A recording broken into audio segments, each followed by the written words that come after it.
In this video, you're going to learn the role that emotion and logic play in your brand strategy. If you haven't had the pleasure yet, my name is Kaye Putnam. I'm the psychology-driven brand strategist. If you're new here, welcome. I share videos on branding, business building, entrepreneurship, and everything that's included in that massive equation. And if you're returning, welcome back. It's such an honor to be here with you again today. So like I just mentioned, I call myself the psychology-driven brand strategist. I do this because when we're building a brand, we're always selling to humans, even if we have a B2B business.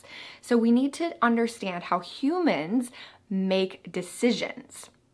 Now, a Harvard study showed that 95% of our decisions are driven by our subconscious. And one of the languages that our subconscious speaks fluently is emotion. So many people get stuck in this trap of creating the best widget or having the cheapest offer or adding in all of these different bells and whistles. And that's important, as we'll talk about in the logic side of the equation. But we are very heavily tipped towards emotion for deciding what we're going to pay attention to and driving our decision making, including all of our buying decisions. So how do we speak to the emotional side or the emotional brain of our ideal clients? Glad you asked. I'm going to share 4 ways here in this video, as well as the logic side, so that we can seal the deal. Even if it is controlling just 5% of the decision making, it's still important. So we will talk about both.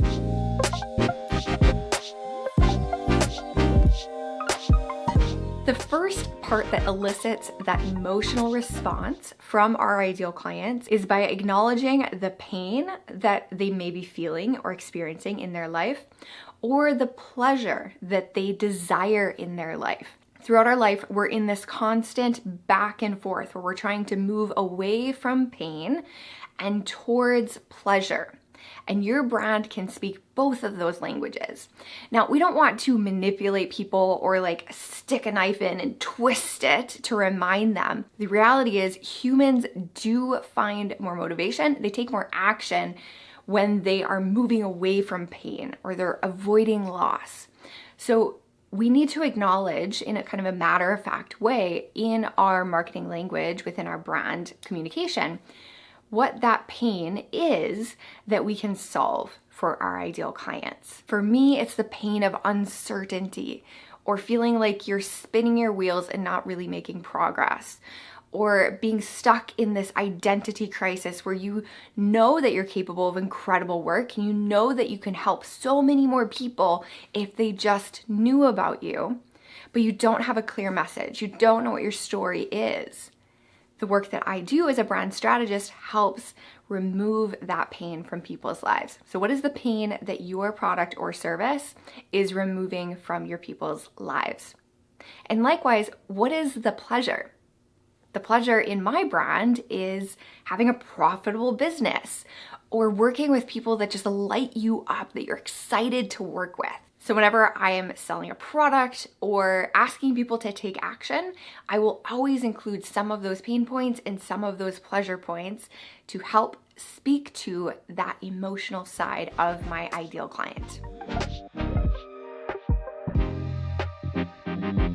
Second way to speak to your clients emotionally is to demonstrate how your brand is aligned either with an identity that they already have or an identity that they aspire to have.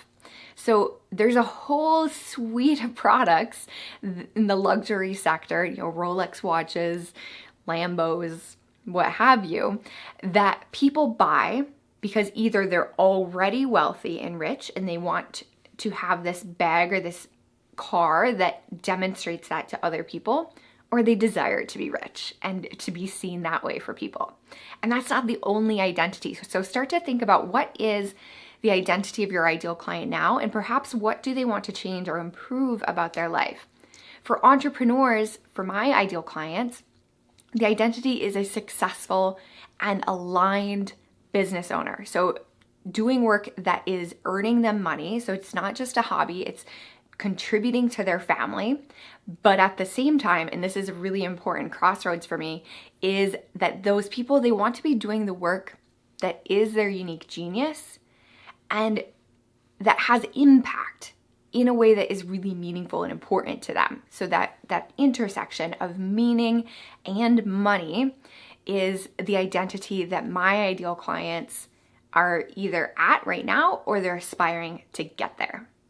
So think about ways that you can either confirm that identity or help them step into that next level of themselves, and you will be speaking dead straight to the emotional center, that decision-making center of your clients' brains.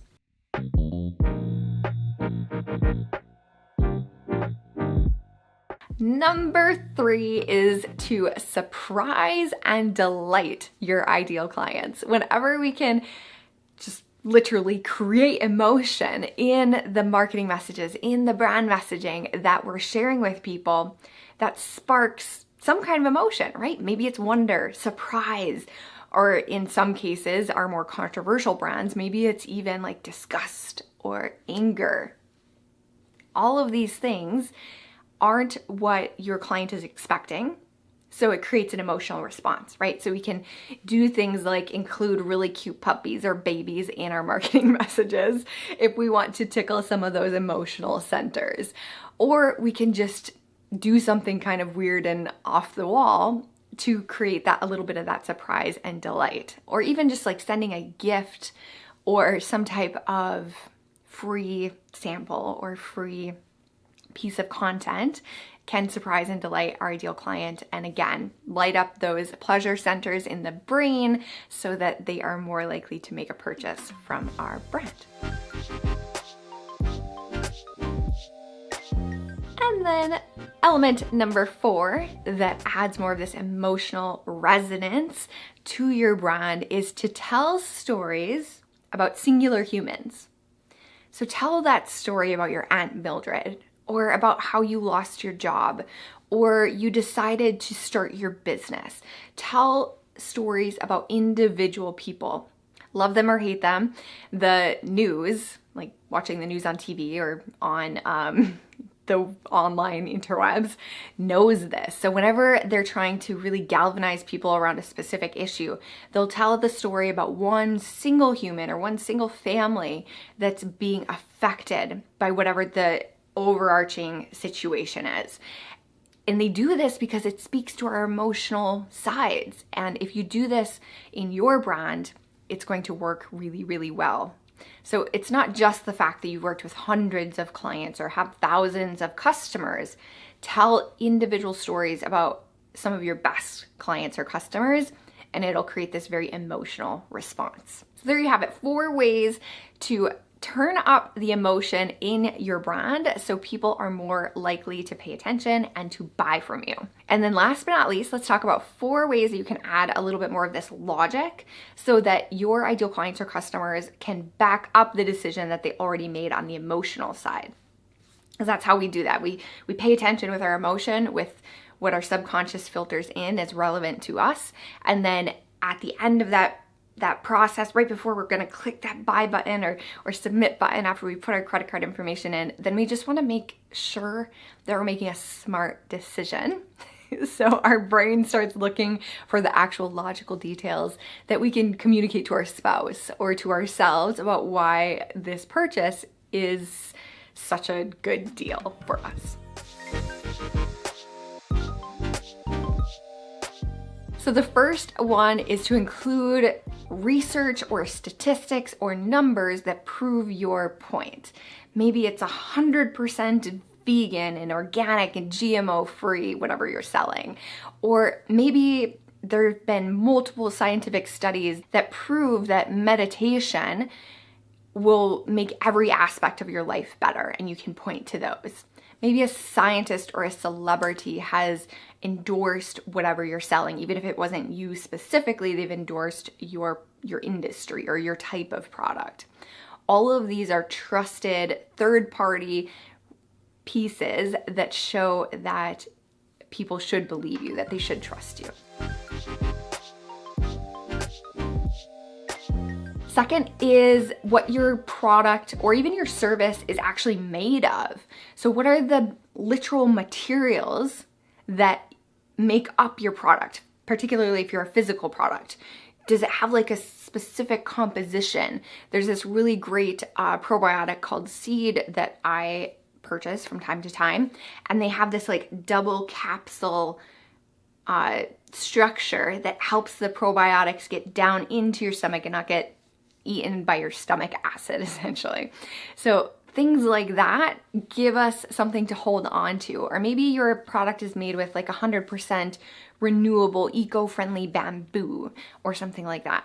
And then on the service side of things, talk about what the client is actually going to get. Like, what are the actual deliverables that make up your service? It's probably not just this feel-good thing that your ideal client is searching for. They want to know what they're getting for their money. So tell them. Number 3 is to remove risk. You can do this by demonstrating previous results. You can offer some type of guarantee for your product or your service. You can let people know how many happy customers have gone before them. Whatever you can do to demonstrate that your product is not a risk, it's not going to be a bad decision. Even if they make a decision and they're not happy with it, they can get their money back or to make it right in some way. Whatever you can do to reassure your clients that your product or service doesn't come with any risk, the more people are going to buy. In internet marketing land, a famous example of this would be like selling an online course and actually offering double your money back if people aren't happy. And this clearly works in certain situations. It doesn't sound like it should. Like, it doesn't sound like it should be profitable. It seems like everybody would just ask for twice their money back. But most of the time, people just need that reassurance that whatever decision they're about to make is a safe one. And then our fourth and final example of adding more logic to reassure our ideal client is to demonstrate the return on investment. So don't assume that they're going to do that themselves or that they can make this assumption by themselves. But say, for example, you're selling a $297 course.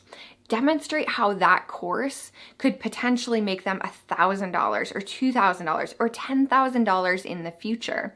And it becomes a very logical equation. Like, okay, yes, I'm spending this money, but I'm going to get so much more value from it than the actual dollar amount that I am investing in this product or service. So communicate the ROI however you can, even if you're coming back to some more of the emotional, like the emotional pleasures that you're promising. Communicate the value of your offer, particularly compared to other options that your ideal client could take. So like, how much would it cost them if they didn't buy your product at all? Like, what would that opportunity cost be?